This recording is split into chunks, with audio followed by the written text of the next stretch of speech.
എന്തിനാടാ? സിനിമയിൽ അഭിനയിപ്പിക്കാനാ? അളിയൻ നല്ല ഗ്ലാമർ അല്ലേ? ശ്രമിച്ച സിനിമയിൽ ആക്ട് ചെയ്യാം. പക്ഷെ ഞാൻ ഇപ്പൊ വിളിച്ചത് അതിനല്ല.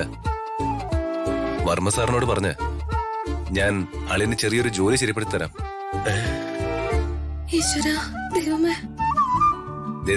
ഗവൺമെന്റ് ജോലിയൊന്നല്ല കേട്ടോ. അത്തരം റെക്കമെൻഡേഷൻ ഒന്നും സാറിൽ നിന്ന് പ്രതീക്ഷിക്കണ്ട. സാറിന്റെ ഏതെങ്കിലും ബിസിനസ് സ്ഥാപനങ്ങളിൽ ജോലി തരാം. താങ്ക് യു അളിയ. മാഡം പറയുന്നു. നല്ല കാര്യമല്ലേ? അച്ഛൻ ഷുവർ ആയിട്ടും ജോലി കൊടുക്കും. ഇവനെ അങ്ങനെ അങ്ങ് വിശ്വസിക്കാൻ പറ്റില്ല. ഒടുവിൽ രാജുവിനെതിരെ ഇവൻ പാരോടിയും.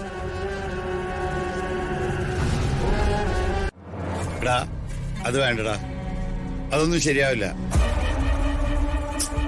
കുഴപ്പമില്ല ചാ, ഞാൻ നോക്കിക്കോളാം. ഞാൻ ഒരു കുഴപ്പം കാണിക്കാതെ ജോലി ചെയ്യാളിയ. കുഴപ്പം കാണിക്കാതിരുന്ന അളിയന് നല്ലത്. മോനെ, എനിക്കും കൂടെ അവിടെ ഒരു ജോലി വാങ്ങിച്ചതാ.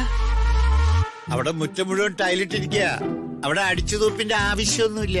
അയ്യാ, അതൊന്നും ഞാൻ ചെയ്യൂല. ഞാനേ ഓഫീസിൽ ഇരുന്നോളാം. എങ്ങനെ? കമ്പ്യൂട്ടർ സയൻസ് ഒക്കെ പഠിച്ച് പാസ്സായി നിൽക്കുവല്ലേ? ഓഫീസിൽ കൊണ്ട് ഇരുത്തി കൊടുത്താ മതി. ഒന്ന് അണങ്ങി നിൽക്കി കളവി. ബാക്കിയുള്ളവരെ കഞ്ഞിയിൽ മണ്ണെണ്ണ പരിപാടിക്കാതെ.